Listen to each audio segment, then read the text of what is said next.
భగవద్గీత సాంఖ్యయోగము 7వ శ్లోకం.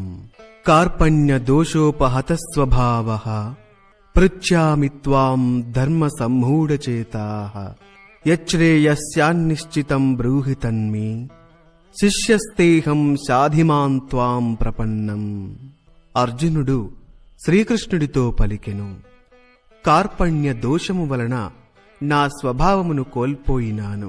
ధర్మం ఏది అధర్మం ఏది అని నిర్ణయించే శక్తిని నా మనస్సు కోల్పోయింది. కనుకనే నిన్ను అడుగుతున్నాను, నాకు నిజముగా శ్రేయస్కరమైన దానిని తెలుపుము. నేను నీ శిష్యుడను, శరణాగతుడను, నన్ను శాసింపుము. భాష్యము. ప్రకృతి నియమాల ప్రకారం ప్రతి మనిషి చేసే భౌతిక కర్మలే కలతలకు మూలం. జీవితం మొత్తం ఇలాంటి కలతలతో నిండి ఉంటుంది. ప్రతి దశలోనూ ఇబ్బందులు, ఆందోళనలు తప్పవు.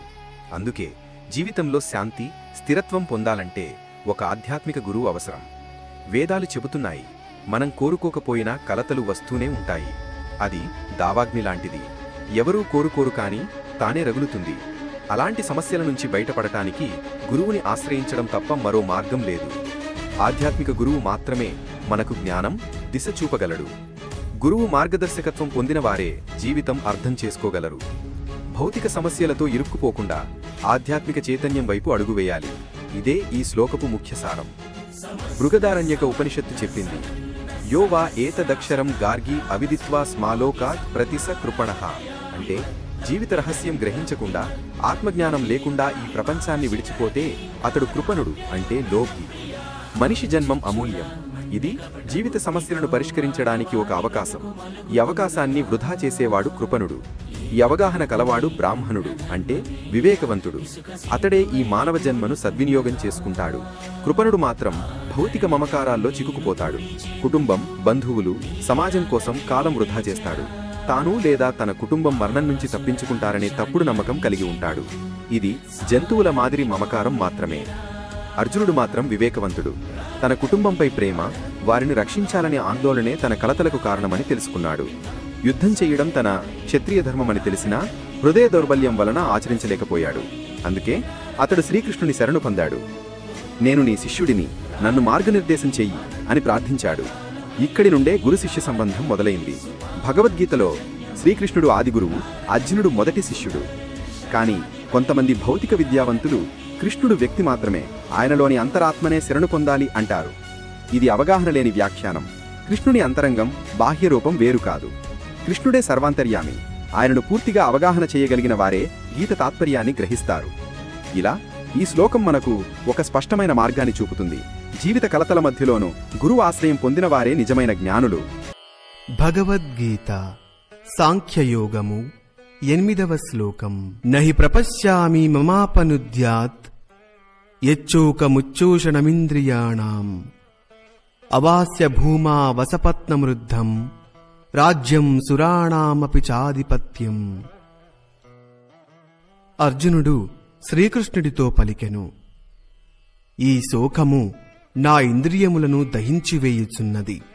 ఈ సమస్యను తీర్చు ఉపాయము నాకు తెలియడం లేదు. సిరి సంపదలతో కూడిన శత్రువులు లేని రాజ్యము లభించునను నా శోక తాపాలు తీరేలా లేవు. స్వర్గాధిపత్యము ప్రాప్తించినను నా శోకము తీరదని అనిపిస్తోంది. భాష్యము. అర్జునుడు యుద్ధరంగంలో తన బాధను, ఆందోళనను పూర్తిగా వ్యక్తం చేశాడు. ధర్మమునకు, నీతి శాస్త్రాలకు సంబంధించిన సిద్ధాంతాలు, పాండిత్య విజ్ఞానం అన్నీ అతనికి తెలుసు. కాని తన సమస్యను స్వయంగా పరిష్కరించలేనని అతడు గ్రహించాడు. అతనికి స్పష్టమైంది, భౌతిక జ్ఞానం, ఉన్నత పదవులు, వాదనలు, మత గ్రంథాలపై ఆధారపడటం ద్వారా ఈ క్లిష్ట సమస్యల పరిష్కారం సాధ్యం కాదు. అందుకే అతడు తన సమస్యను నిజంగా పరిష్కరించగలగల ఒక మార్గదర్శకుని అవసరం అని గ్రహించాడు. ఆధ్యాత్మిక గురువు లేకుండా సమస్యల పరిష్కారం అసాధ్యం. కేవలం బుద్ధిమత్త, విద్య, ఉన్నత పదవి ఇవి జీవిత సమస్యలకు పరిష్కారం ఇవ్వవు. ఈ సమస్యలకు సరైన మార్గం చూపగలగలవాడు కృష్ణ చైతన్యవంతుడు, ఆధ్యాత్మికాచార్యుడు మాత్రమే. 100కి 100 పాళ్లు కృష్ణ చైతన్యవంతుడు అయిన ఆధ్యాత్మికాచార్యుడు మాత్రమే ప్రామాణిక గురువు. ఆయనకే జీవన సమస్యల పరిష్కారం తెలుసు. సాంఘిక స్థితి, వర్గం, కుటుంబం, పదవి లేవనికి కేవలం కృష్ణ విజ్ఞానంలో నిష్ణాతుడైనవాడు నిజమైన ఆధ్యాత్మికాచార్యుడు. శ్రీ చైతన్య మహాప్రభు చెప్పినది కిబా విప్ర కిబా న్యాసి శూద్రకెనేనై ఏయి కృష్ణతత్వవేత్త సెయి గురు హోయి. అంటే ఏ వ్యక్తి వేద విజ్ఞానంలో బ్రాహ్మణుడా లేక సాధారణ వర్గంలో పుట్టినవాడా, సన్యాసాశ్రమం స్వీకరించినవాడా, కృష్ణ విజ్ఞానంలో నిష్ణాతుడైనప్పుడు మాత్రమే ప్రామాణిక గురువుగా నిలవగలడు. వైదిక గ్రంథాలలో కూడా ఇదే భావం. షట్కర్క నిపుణో విప్రో మంత్రతంత్ర విశారదః అవైష్ణవో గురుర్న స్యాద్ వైష్ణవః స్వపచో గురుః. అర్థం, వేద విజ్ఞానంలో నిపుణుడైన బ్రాహ్మణుడు అయినా కృష్ణ చైతన్య విజ్ఞానం లేకపోతే అతడు గురువుగా నిలవలేడు. కానీ హీన కుటుంబంలో పుట్టినవాడైనా కృష్ణ భక్తి, కృష్ణ చైతన్య నిపుణుడు అయితే ఆధ్యాత్మిక గురువుగా నిలవగలడు. జీవితంలోని భౌతిక బాధలు, ఆర్థికాభివృద్ధి, ధన సంపత్తి వల్ల తొలగవు. జన్మ, మృత్యు, వృద్ధాప్యం, వ్యాధులు ఇవి భౌతిక సమస్యలు. ప్రపంచంలోని అధిక అభివృద్ధి పొందిన దేశాల్లోనూ ప్రజలు దుఃఖం, ఒత్తిడి, అసంతృప్తి అన్వేషిస్తుంటారు. నిజమైన శాంతి, సుఖం, ఆనందం కేవలం శ్రీకృష్ణుణ్ణి ఆశ్రయించగానే భగవద్గీత, శ్రీమద్భాగవతం వంటి గ్రంథాల ద్వారా పొందవచ్చు. భౌతిక శక్తులు, రాజ్యాధికారం, ఆర్థికాభివృద్ధి, సామాజిక స్థితి ఇవన్నీ మానవుని సమస్యలను పూర్తిగా తొలగించవు. ప్రకృతి శక్తులు, వ్యాధులు, సాంఘిక సంక్షోభాలు, రాజకీయ విఘాతం ఇవన్నీ ఎప్పుడైనా నాశనం చేయగలవు. భగవద్గీత సాంఖ్యయోగము 9వ శ్లోకం. ఏవముక్త్వా హృషీకేశం గుడాకేశః పరంతపః నయోత్స్య ఇతి గోవిందం ఉక్త్వా తూష్ణీం బభూవః.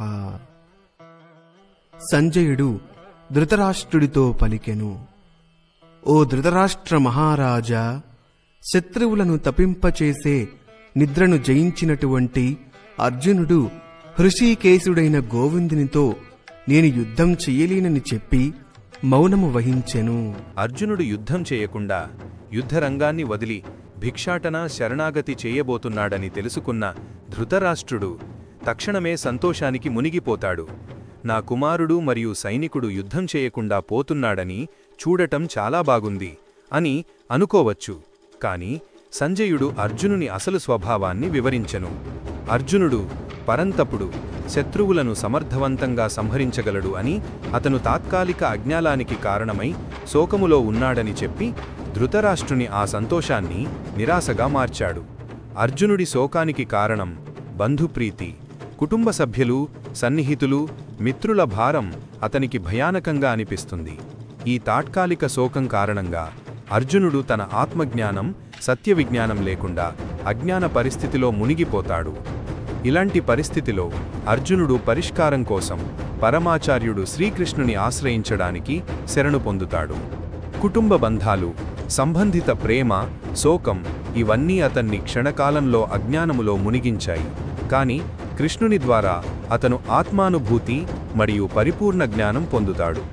శరణు పొందిన తరువాత అర్జునుడు కృష్ణ చైతన్యమునకు అనుసరిస్తాడు. కృష్ణుని విద్య, ఆత్మజ్ఞానం ద్వారా తన లోపాలను, భయాలను, కలతలను అధిగమించి యుద్ధానికి సిద్ధమవుతాడు. ఇది అర్జునుడి ఆత్మవికాసం, ధైర్యం, ధర్మపరమైన కర్తవ్యాన్ని చూపిస్తుంది. అందువలన అర్జునుడు కృష్ణుని నుండి జ్ఞానప్రకాశం పొందిన తర్వాత చివరి వరకు యుద్ధంలో పాల్గొంటాడు. ఈ సత్యాన్ని గ్రహించిన ధృతరాష్ట్రుడు సంతోషమనుకున్నది నిరాశగా మారుతుంది. ఎందుకంటే అర్జునుడు తన సమస్యలను అధిగమించి ధర్మమును పాటిస్తూ యుద్ధంలో నిలబడతాడు. అర్జునుడి శోకం తాత్కాలికం, బంధుప్రీతి వల్ల ఏర్పడింది. కృష్ణుని శరణు పొందటం ద్వారా అతను ఆత్మానుభూతి, పరిపూర్ణ జ్ఞానం పొందాడు. తాత్కాలిక అజ్ఞానం అధిగమించి అర్జునుడు ధర్మపరమైన యుద్ధానికి సిద్ధమయ్యాడు. ధృతరాష్ట్రుని సంతోషం తప్పుడు అంచనాగా మారింది.